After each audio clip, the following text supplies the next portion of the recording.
تو آج درس حدیث میں جیسے میں نے آپ سے کہا کہ ہمارے سامنے یہ حدیث ہے کہ جس میں رسول اللہ صلی اللہ علیہ وسلم نے یہ فرمایا، آپ نے فرمایا اتدرون ما المفلس، کہ کیا تم جانتے ہو کہ مفلس کون ہے؟ قالوا المفلس فینا من لا درہم لہ ولا متاع، تو صحابہ نے عرض کی یا رسول اللہ صلی اللہ علیہ وسلم ہم تو مفلس اسے کہتے ہیں جس کے پاس درہم و دینار اور مال متاع نہیں ہے، تو ہمارے نزدیک تو وہ مفلس ہوتا ہے۔ تو رسول اللہ صلی اللہ علیہ وسلم نے فرمایا فقال ان المفلس من امتی من یاتی یوم القیامہ بصلاۃ و صیام و زکوٰۃ۔ اللہ اکبر۔ آپ نے فرمایا کہ بے شک میری امت کا مفلس وہ ہے جو قیامت کے دن نماز، روزے اور زکوٰۃ لے کر آئے گا، لیکن قد شتم ھذا وقذف ھذا واکل مال ھذا وسفک دم ھذا وضرب ھذا۔ آپ علیہ الصلوۃ والسلام نے فرمایا میری امت کا مفلس وہ ہے جو قیامت کے دن نماز، روزے اور زکوٰۃ لے کر آئے گا، لیکن کسی کو گالی دی ہوگی، کسی پر بہتان لگایا ہوگا، کسی کا مال کھایا ہوگا اور کسی کو مارا پیٹا ہوگا۔ یعنی یہاں پر جو مارنا پیٹنا ہے نا، یعنی ایک تو ہے کہ وسفک دم ھذا، دوسرا وضرب ھذا، دونوں ہیں۔ جان سے مارنا بھی ہوتا ہے، خون بہانا، اور دوسرا مارنا۔ فیؤتی ھذا من حسناتہ، تو آپ نے فرمایا کہ پھر کیا ہوگا، اس کی نیکیوں میں سے کچھ اس کو دے دی جائیں گی، اس کو یعنی دوسرے مظلوم کو۔ فیؤتی ھذا من حسناتی وھذا من حسناتی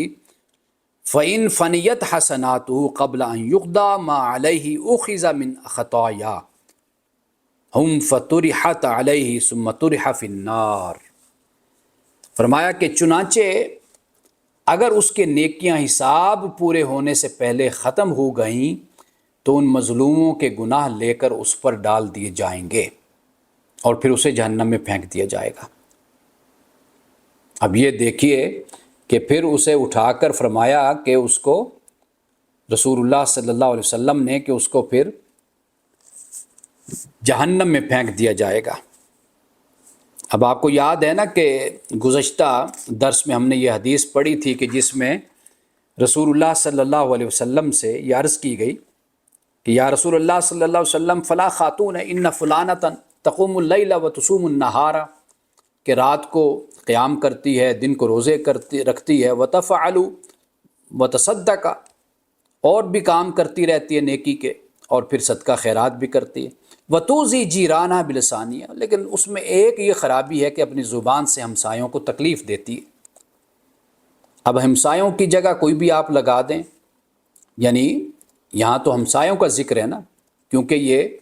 امام بخاری نے ہمسائے کے باب میں ان حدیثوں کو جمع کیا، یعنی رشتہ داروں کو، بہن بھائیوں کو، والدین کو، اولاد، کوئی بھی، تو فرمایا کہ بھئی نماز رات کو تقوم اللیل فرمایا، یعنی رات کی نمازیں پڑھتی ہے وہ تہجد کی، حالانکہ وہ فرض نہیں ہیں، وتصوم النہار، اور دن کو روزے بھی رکھتی ہے، اور روزے یعنی نفلی روزے، وتفعل، اور بھی دیگر کام کرتی رہتی ہے، وتصدق، صدقہ خیرات بڑا کرتی ہے، وتوزی جیرانہ بلسانیہ، لیکن خرابی اس میں ایک یہ ہے کہ یا رسول اللہ وہ اپنی زبان سے اپنے ہمسایوں کو تکلیف دیتی ہے۔ فقال رسول اللہ صلی اللہ علیہ وسلم لا خیر فیہا ہی من اہل النار، فرمایا اس میں کوئی خیر نہیں، وہ دوزخی ہے۔ قالوا، تو پھر صحابہ نے عرض کی یا رسول اللہ صلی اللہ علیہ وسلم وفلانۃ، ایک اور خاتون بھی تصلی المکتوبۃ، وہ صرف فرض نماز پڑھتی ہے، وتصدق باسوار، اور پنیر کے چند ٹکڑے بس صدقے کر دیتی ہے، یعنی زیادہ اس کے پاس مال اور دولت ہی نہیں کہ وہ صدقہ کرے، نماز فرض پڑھتی ہے اور تھوڑا بہت صدقہ کرتی ہے۔ فقال رسول اللہ صلی اللہ علیہ وسلم ہی من اہل الجنہ، فرمایا یہ جنتی عورت ہے۔ یہ ہم نے گزشتہ درس میں یہ حدیث ہم نے پڑھی تھی، یہ صرف عورتوں کے لیے نہیں ہے، چونکہ سوال جیسے کیا گیا تو رسول اللہ نے ویسا جواب آپ نے عطا فرمایا۔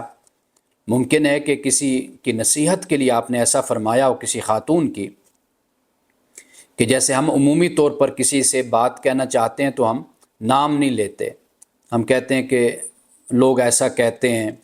یا فلاں ایسا کہتا ہے کرتا ہے، تو اس طریقے سے ہم بات کرتے ہیں۔ تو حضور علیہ السلام نے اس طرح بات فرمائی۔ اب آپ دیکھیے کہ اس میں کتنا سبق ہے ہمارے لیے کہ ہم لوگ ذرا بھی احتیاط اس بارے میں نہیں کرتے، کسی کے بارے میں بات کرنی ہو۔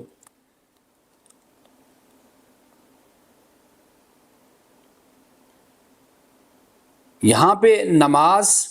روزہ اور زکوٰۃ تینوں کا ذکر کیا۔ فرمایا کہ میری امت سے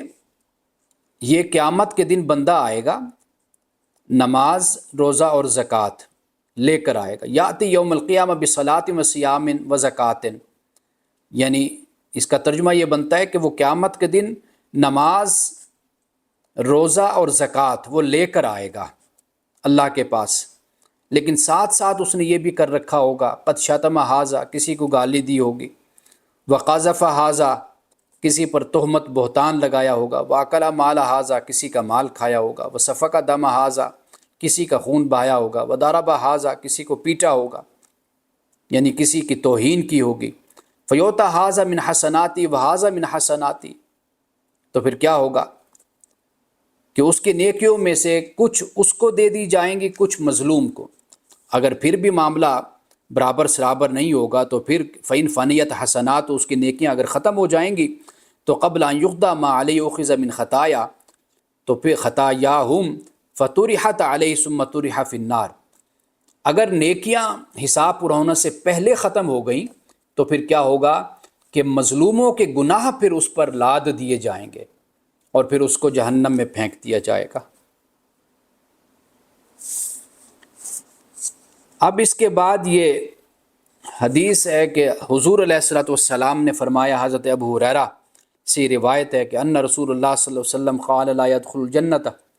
من لا یامن جارہ بوائقہ، فرمایا کہ وہ شخص جنت میں داخل نہیں ہوگا کہ جس کی شرارتوں سے اس کے ہمسائے بے خوف نہیں، محفوظ نہیں ہیں، تو وہ شخص جنت میں داخل نہیں ہوگا۔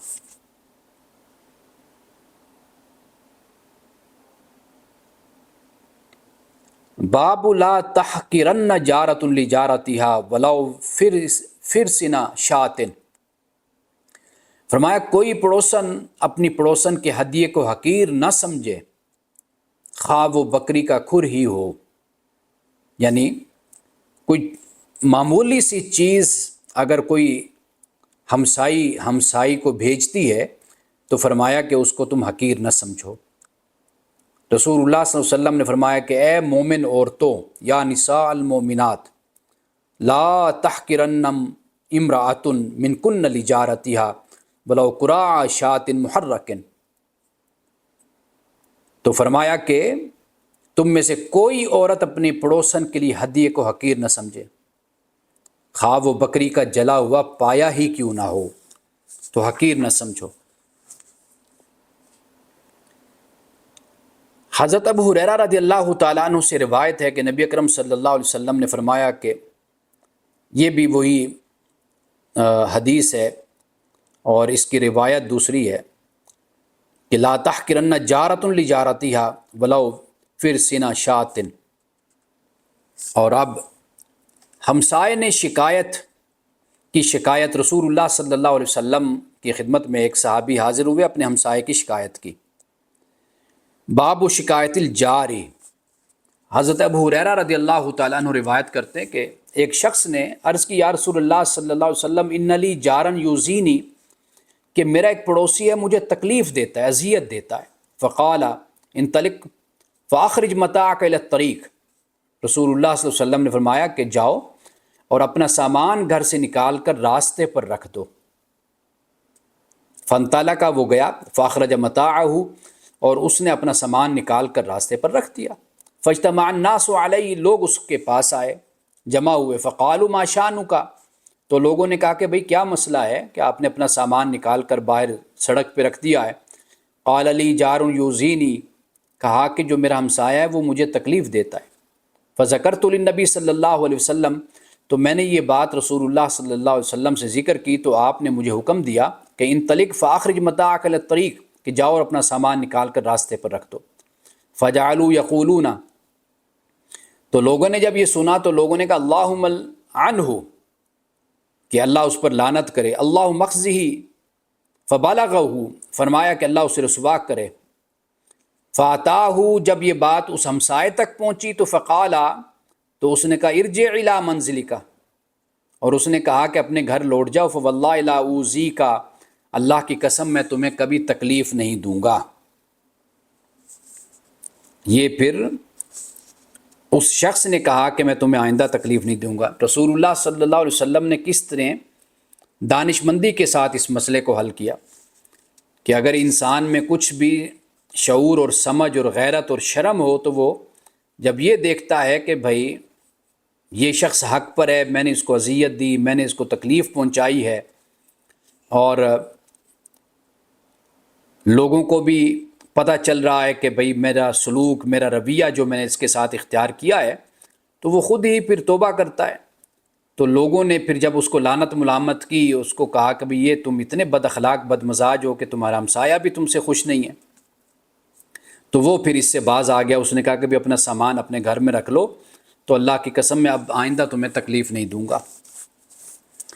اب یہ ایک اور حدیث ہے کہ حضرت ابو جحیفہ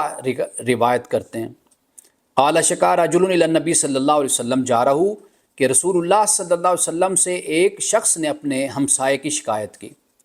تو آپ علیہ السلام نے فرمایا احمل متاعک فدعہ علی الطریق، جاؤ اپنا سامان اٹھاؤ اور راستے پر رکھ دو، اور فرمایا فمن مر بہ یلعنہ، جو گزرے گا اس پر لعنت ملامت کرے گا۔ اس نے ایسے ہی کیا، فجعل کل من مر بہ یلعنہ، اب وہاں سے جو شخص بھی گزرتا تو وہ اس پر لعنت ملامت کرتا۔ فجاء الی النبی صلی اللہ علیہ وسلم فقال، اب وہ شخص آیا رسول اللہ صلی اللہ علیہ وسلم کے پاس تو کہا ما لقیت من الناس، کہا کہ بھئی نبی صلی اللہ علیہ وسلم کے پاس آیا اور کہا یہ لوگ میرے ساتھ کیا برتاؤ کر رہے ہیں، کیا رویہ کر رہے ہیں۔ فقال، تو رسول اللہ صلی اللہ علیہ وسلم نے فرمایا ان لعنت اللہ فوق لعنتہم، تو فرمایا کہ ان کی لعنت کے ساتھ ساتھ اللہ کی لعنت بھی تجھ پر ہے، یعنی لوگ بھی تجھے لعنت ملامت کر رہے ہیں تو اللہ کی طرف سے بھی تجھ پر لعنت ہے۔ پھر آپ نے کیا فرمایا، کسے؟ جس نے شکایت کی تھی، شکایت کرنے والے سے فرمایا اب اپنا سامان اٹھا لو، کیوں؟ اس لیے کہ کفیتا یا او نحبہ، تو رسول اللہ نے فرمایا کہ اب تیری خلاصی ہو گئی، یعنی مطلب یہ ہے کہ اب اس شخص کو شرم دلائی گئی ہے، اس کو کہا گیا ہے، ڈانٹا گیا ہے، تو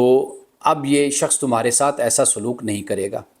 یعنی اب آپ یہ دیکھ لیجئے کہ ہمسائے کو خام خواہ ستانا، تنگ کرنا، رسول اللہ صلی اللہ علیہ وسلم نے اس حد تک ناپسند فرمایا کہ آپ نے اس پر اللہ کی لعنت کا کہا کہ اللہ کی لعنت ہے ایسے شخص پر، یعنی خدا کے نزدیک اتنا یہ ناپسندیدہ عمل اور طریقہ ہے کہ کوئی انسان اپنے ہمسائے کو ستائے اور تنگ کرے۔ حضرت جابر رضی اللہ تعالی عنہ یہ فرماتے ہیں کہ رسول اللہ صلی اللہ علیہ وسلم کے پاس ایک شخص آیا اور اپنے پڑوسی کی جو زیادتیاں تھیں اس کی شکایت کرنے لگا۔ وہ رکن اور مقام کے درمیان بیٹھا تھا کہ نبی صلی اللہ علیہ وسلم تشریف لائے۔ اس شخص نے دیکھا کہ آپ ایک سفید پوش شخص کے سامنے مقام کے پاس کھڑے ہیں جہاں پر اس زمانے میں نماز جنازہ ادا کی جاتی تھی۔ نبی اکرم صلی اللہ علیہ وسلم آگے بڑھے تو اس شخص نے کہا اللہ کے رسول، میرے ماں باپ آپ پر قربان ہوں، آپ کے سامنے وہ سفید پوش شخص کون تھا جسے میں نے کھڑے دیکھا؟ تو آپ نے فرمایا کیا تو نے اسے دیکھا ہے؟ اس نے کہا جی۔ آپ نے فرمایا تم نے بہت خیر دیکھی، وہ میرے رب کے بھیجے ہوئے جبریل تھے، وہ مجھے مسلسل پڑوسی کے بارے میں وصیت کرتے رہے یہاں تک کہ مجھے خدشہ پیدا ہوا کہ وہ اسے وارث قرار دے دیں گے۔ اب اس کی جو روایت ہے، اس میں جو روایت کرنے والے ہیں ابو بکر انصاری، ان کے بارے میں کہا جاتا ہے کہ ان کی وجہ سے یہ روایت ضعیف ہے، لیکن بہرحال یہ جو جملہ ہے کہ آپ علیہ السلام نے فرمایا کہ ما زال یوصینی بالجار حتی ظننت انہ جاعل لہ میراثا، یہ اور اسناد کے ساتھ، روایت کے ساتھ یہ بیان ہوتا ہے یہ جملہ، کہ جس میں رسول اللہ نے فرمایا کہ یہاں تک کہ مجھے خدشہ پیدا ہوا کہ جبریل ہمسائے کو وارث قرار دے دیں گے۔ یہ جملہ جو ہے یہ اتھینٹک ہے، یعنی یہ مختلف اسناد میں موجود ہے، لیکن باقی جو روایت ہے اس کے بارے میں کہا جاتا ہے کہ یہ ابو بکر انصاری کی وجہ سے یہ ضعیف ہے۔ یعنی اب آپ دیکھ لیجئے کہ حدیث ایک ہی ہے، اس کا کوئی حصہ ضعیف ہوتا ہے، کوئی حصہ اس کا مستند ہوتا ہے، اور یہ بہت سی روایات میں یہی طریقہ ہوتا ہے، اور بعض اوقات اس میں کسی صحابی کا اپنا قول بھی شامل ہو جاتا ہے، بعض اوقات راوی اس میں اپنی بات کو شامل کر دیتا ہے، اور اس طریقے سے اس حدیث، علم حدیث کو سمجھنا چاہیے، اور پھر ائمہ نے، محدثین نے اس پر اس لیے بڑا کام کیا ہوا ہے۔ اب یہ حدیث ہے کہ حضرت ثوبان رضی اللہ تعالیٰ عنہ سے روایت ہے، فرماتے ہیں کہ جو دو اشخاص 3 دن سے زیادہ قطع تعلقی کرتے ہیں، پھر ان دونوں میں سے ایک فوت ہو جاتا ہے، یا پھر اس صورت میں کہ دونوں فوت ہو جاتے ہیں اور وہ ابھی تک ایک دوسرے سے قطع تعلق اختیار کیے ہوئے ہوں، تو دونوں تباہ ہو گئے۔ یعنی رسول اللہ صلی اللہ علیہ وسلم نے فرمایا کہ یعنی عذاب اور جہنم کے پھر وہ مستحق ٹھہرے، اور کوئی شخص جو اپنے پڑوسی پر ظلم و زیادتی کرتا ہے، یہاں تک وہ اس ظلم و زیادتی سے تنگ آ کر گھر چھوڑنے پر مجبور ہو جاتا ہے، تو وہ شخص بھی یقیناً تباہ ہو گیا۔ یعنی ہمسائے کی ایذا رسانی اس حد تک پہنچ جائے کہ دوسرا گھر چھوڑ کر چلا جائے، تنگ آ کر چلا جائے، تو گویا کہ رسول اللہ صلی اللہ علیہ وسلم نے فرمایا کہ وہ شخص پھر تباہ و برباد ہو گیا، کہ جس نے گھر چھوڑ دیا۔ اس کے گھر چھوڑنے اور تنگ آ جانے کی وجہ سے وہ ہمسایہ جو وجہ بنا اس کی، وہ ہلاک ہوا۔ اب آپ یہ دیکھ لیجئے کہ آخر وہ گھر چھوڑے گا تو ایسے تو نہیں چھوڑے گا نا، کسی وجہ سے چھوڑے گا، آخر تنگ آ کر ہی چھوڑے گا کہ بھائی میں اپنی جان بچاؤں اس سے۔ تو یہاں ہمسائے کے حوالے سے حضور علیہ السلام نے یہ فرمایا۔ حضرت مجاہد سے یہ روایت ہے کہ میں سیدنا عبداللہ ابن عمر رضی اللہ تعالیٰ عنہ کے پاس تھا، اور ان کا غلام بکری کی کھال اتار رہا تھا۔ انہوں نے فرمایا، اے لڑکے، جب اس کام یعنی گوشت وغیرہ بنانے سے فارغ ہو جائے تو سب سے پہلے ہمارے یہودی ہمسائے کو گوشت دینا۔ یعنی اس سے معلوم ہوتا ہے کہ یہودی مسلمانوں کے ساتھ ایک ہی معاشرے میں رہتے تھے۔ یہ نہیں تھا کہ بھئی مسلمانوں نے مار مار کے ان کو بھگا دیا ہو، یا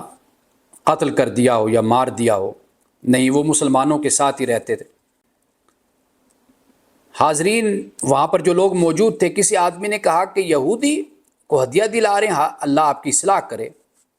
یعنی یہودی ہے پھر آپ اس کو ہدیہ بھیج رہے ہیں۔ تو عبداللہ رضی اللہ تعالیٰ عنہ نے فرمایا، یقیناً میں نے نبی اکرم صلی اللہ علیہ وسلم کو پڑوسی کے متعلق وصیت کرتے ہوئے سنا۔ انی سمعت النبی صلی اللہ علیہ وسلم یوصی بالجاری حتی خشینا اور رؤینا انہ سیورثہ، کہ میں نے رسول اللہ صلی اللہ علیہ وسلم سے پڑوسی کے متعلق یہ وصیت کرتے ہوئے سنا، حتیٰ کہ ہمیں خدشہ پیدا ہو گیا یا ہمیں خیال گزرا کہ آپ ضرور اسے وارث قرار دے دیں گے۔ یعنی رسول اللہ صلی اللہ علیہ وسلم نے تو یہ فرمایا کہ جبریل نے اتنی مجھے وصیت کی، اور حضرت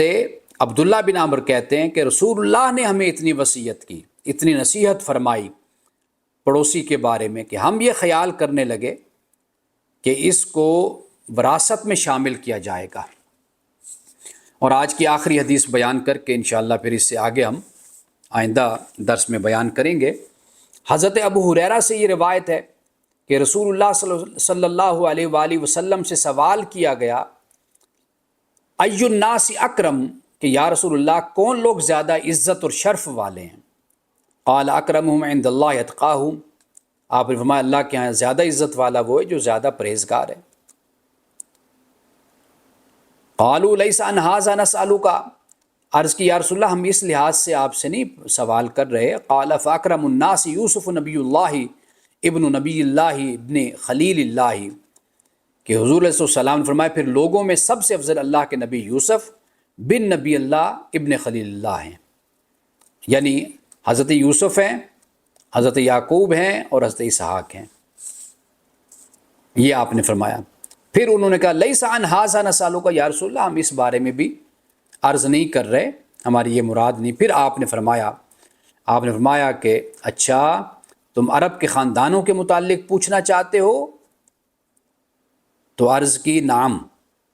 جی یا رسول اللہ ہم عرب کے خاندانوں کے متعلق پوچھنا چاہتے ہیں۔ تو حضور علیہ السلام نے فرمایا فخیارکم فی الجاہلیت خیارکم فی الاسلام اذا فقہوا، فرمایا کہ آپ کے جو تم میں سے جاہلیت میں بہتر تھے وہ اسلام میں بھی بہتر ہیں، بشرطے کہ وہ دین میں علم و فقاہت حاصل کریں۔ جاہلیت میں بہتر سے مراد یہ ہے کہ جن کا کردار، جو اخلاق جن کا اچھا تھا، تو وہ آج بھی اسلام جب قبول کرتے ہیں تو وہ اس میں بھی اچھے ہوتے ہیں، ان کا بھی مقام و مرتبہ وہاں پر اسلام کے بعد بھی ہوتا ہے۔ آپ اس کی مثال سب سے بڑی یہ لے سکتے ہیں کہ ایسے لوگ کہ جو اسلام کی قبولیت سے پہلے بھی اچھے تھے، یعنی ان میں نہ جھوٹ تھا، نہ فریب تھا، نہ دغا بازی تھی، سادہ زندگی تھی، نہ تصنع، نہ بناوٹ، نہ نمود و نمائش، اور نہ اجتماعی طور پر معاشرتی طور پر کوئی برائیاں سماجی سطح پہ تھیں، تو وہ ایسا معاشرہ قائم کر چکے، اگرچہ اسلام قبول نہیں کیا، کہ جس میں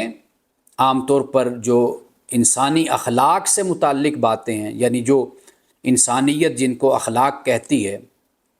جسے ہم آبجیکٹیو موریلٹی ہم کہتے ہیں،